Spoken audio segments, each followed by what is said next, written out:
Saudara yang dikasihi Tuhan, selamat tahun baru 2025. Memasuki tahun 2025, saya berdoa dan percaya saudara memiliki story, cerita untuk diceritakan kepada orang lain.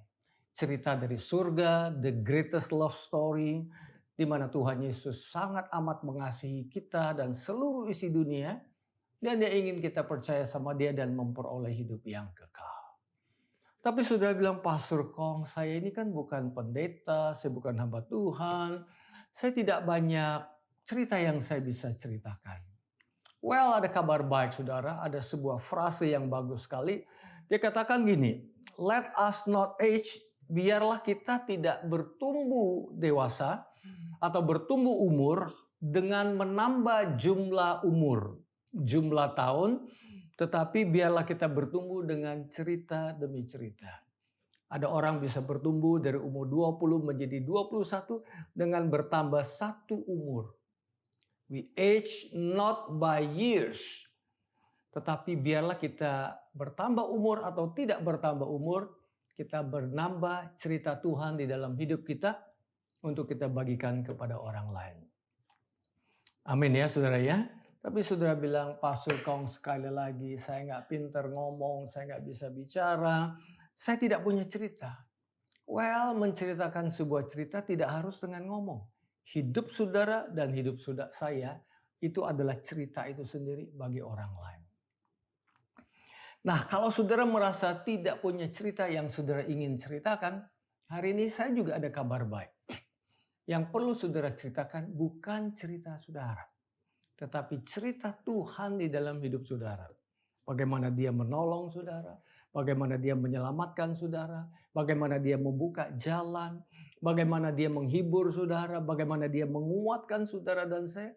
Itu adalah bagian cerita yang indah yang dunia perlu dengar. Karena dunia di dalam masa resesi, stres, ketakutan, karena A, B, karena sakit penyakit, karena perang, karena harga-harga melonjak, dan 1001 cara yang menakutkan manusia. Saudara punya cerita. Dan saya kasih sebuah kabar baik. Kalau saudara bilang saudara nggak punya story to tell, cerita untuk diceritakan, kabar baiknya saya bacakan buat saudara dari Yohanes 21 ayat 2 dan ayat 3. Saya parafrasekan saudara ya. Ini cerita Petrus dan 6 teman-temannya. Ada Petrus, ada Thomas, ada Nat, ada Yakobus, ada Yohanes, dan beberapa orang lain. Apa yang mereka lakukan hari itu setelah Tuhan Yesus bangkit? Garis bawahi, setelah Tuhan Yesus bangkit. Petrus mengajak teman-temannya untuk mancing ikan. Mancing ikannya sih sebenarnya nggak salah saudara ya. Tetapi hari itu Alkitab mencatat mereka tidak mendapatkan apa-apa. Berarti hari itu saudara, they have nothing to tell. Kalaupun mereka ingin bercerita, isi ceritanya adalah nothing. Empty, nggak ada apa-apanya. Ini yang terjadi di dalam kehidupan Petrus dan 6 teman-temannya, 6 rasul yang lain. And by the way, kejadian ini terjadi setelah Tuhan Yesus bangkit loh. Kalau sebelum Tuhan Yesus bangkit kan Tuhan memanggil mereka untuk menjadi murid Tuhan Yesus. Sekarang Tuhan Yesus bangkit, apa yang mestinya mereka lakukan? Mestinya mereka strategi, bikin plan, bikin rencana strategi bagaimana dunia ini bisa diberikan, dipenuhi dengan kabar baik. Tapi justru bukan itu yang mereka lakukan. Nah, pada waktu saudara dan saya membaca ayat 2 dan ayat 3 dari Yohanes 21, kesimpulan kita akan berkata, tuh, Petrus dan teman-temannya aja, selevel rasul loh, tidak punya cerita untuk diceritakan, Pastor Tom. Bagaimana dengan saya? Tapi justru ayat ini memberikan harapan kalau level Petrus saja bisa mengalami tantangan dan itu, berarti kita juga bisa mengalami tantangan yang sama. Dan kalau misalnya Tuhan bisa menolong Petrus yang mestinya sudah jatuh begitu jauh, ya, mengingkari Tuhan Yesus 3 kali. Setelah Tuhan Yesus bangkit, dia bukannya urusin urusan surga tapi prioritasnya salah. Sekali lagi bukan nggak boleh mancing, tapi ini kan ceritakan prioritasnya yang salah gitu loh ya. Yang bukan yang terpenting di dalam hidupnya. Berarti Tuhan juga bisa membangkitkan saudara dan saya. Nah, kabar baik yang saya ingin bagikan secara singkat hari ini, saudara kalau baca Yohanes 21, jangan baca ayat 2 dan ayat 3 langsung. Sama seperti saudara kalau baca buku, saudara mulai dari bab pertama. Kalau saudara nonton movie, film, saudara mulai dari yang awal. Kalau tiba-tiba saudara masuk di pertengahan, saudara dan saya akan bingung ini cerita apa. Sehingga penekanan-penekanan kita itu sesuai dengan apa yang kita lihat dan dengar di chapter di pasal yang ke-10 atau di menit nonton film yang ke-30. Jadi kita akan bingung. Jadi kita mesti lihat dari awalnya.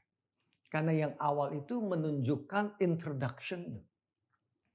Menunjukkan mengapa kisah ini dibuat. Nah, saya bacakan ayat yang pertama. Yohanes pasal 21 ayat yang pertama berbunyi demikian.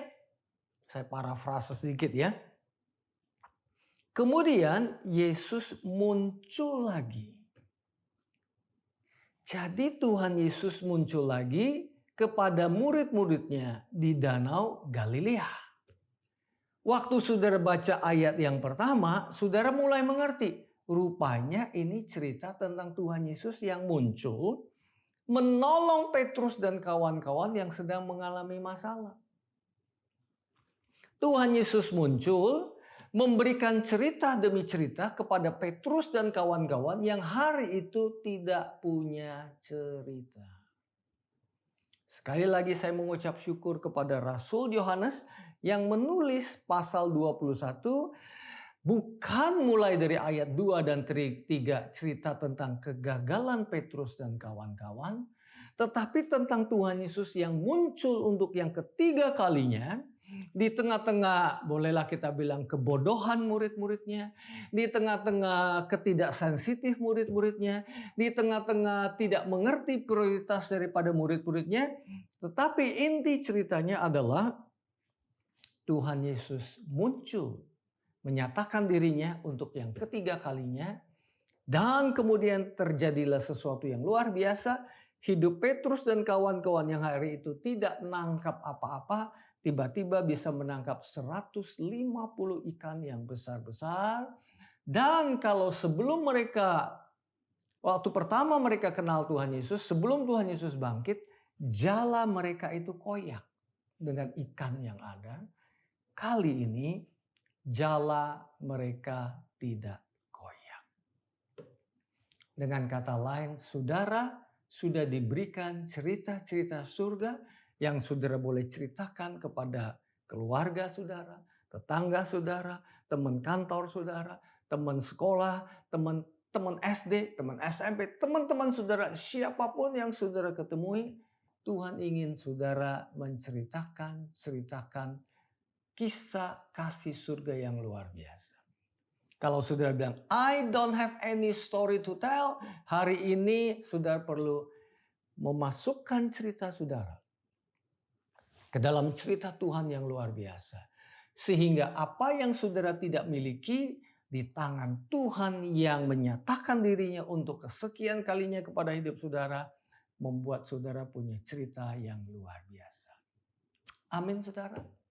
Saya tutup dengan cerita ini. Satu hari saya dalam sebuah perjalanan bersama dengan keluarga, kita order taksi di negara orang lain, dan kemudian biasa say hi, dan belum sempat saya ngomong yang lain seperti kebiasaan saya menceritakan kasih Tuhan, dia langsung cerita memperkenalkan dirinya sebagai seorang dokter gigi dari negara tertentu di mana dia lari dari negaranya karena ada perang saudara, karena ada kekacauan. Dan sekarang di negara itu presidennya yang mereka benci sudah dikudeta, diambil alih oleh radikal, unfortunately. Tapi orang ini bercerita dia senang sekali akan negaranya ini. Dan kemungkinan besar dia akan balik satu hari. Kemudian setelah cerita begitu, dia mensetel propaganda dia, apa yang dia ingin bagikan. Saya bilang, saya tidak mengerti maksudnya apa, saya nggak ngerti bahasanya. Tetapi dia insist, dia maksa, padahal kan saya tamu ya. Bukankah tamu itu raja mestinya? Kalau dia tidak menyenangkan hati saya bisa kasih review jelek ya. Tapi rupanya dia tidak peduli. Orang yang tidak punya cerita ini, orang yang punya cerita kematian, bukankah tanpa Kristus Yesus semua cerita adalah cerita kematian? Tetapi dia begitu yakinnya untuk menceritakannya kepada saya. Hari itu saya belajar banyak. Saudara dan saya yang punya cerita. Kenapa kita ragu menceritakannya? Kenapa kita takut? Biasanya kita takut karena kita terlalu full of ourselves. Kita terlalu penuh dengan diri kita sendiri. Penuh dengan kegengsian kita. Penuh dengan image kita, jaim dan lain sebagainya. Tetapi Tuhan mengajarkan kita untuk tidak bercerita tentang cerita saudara, tetapi bercerita tentang cerita Dia. Cerita kasihnya. Atau saudara menceritakan cerita saudara yang dijamah oleh kunjungan Tuhan Yesus untuk kesekian kali. Mari saudara, bangkit di tahun 2025 dan ceritakanlah kasih Tuhan kepada teman-teman saudara. Di dalam nama Tuhan Yesus Kristus. Amin.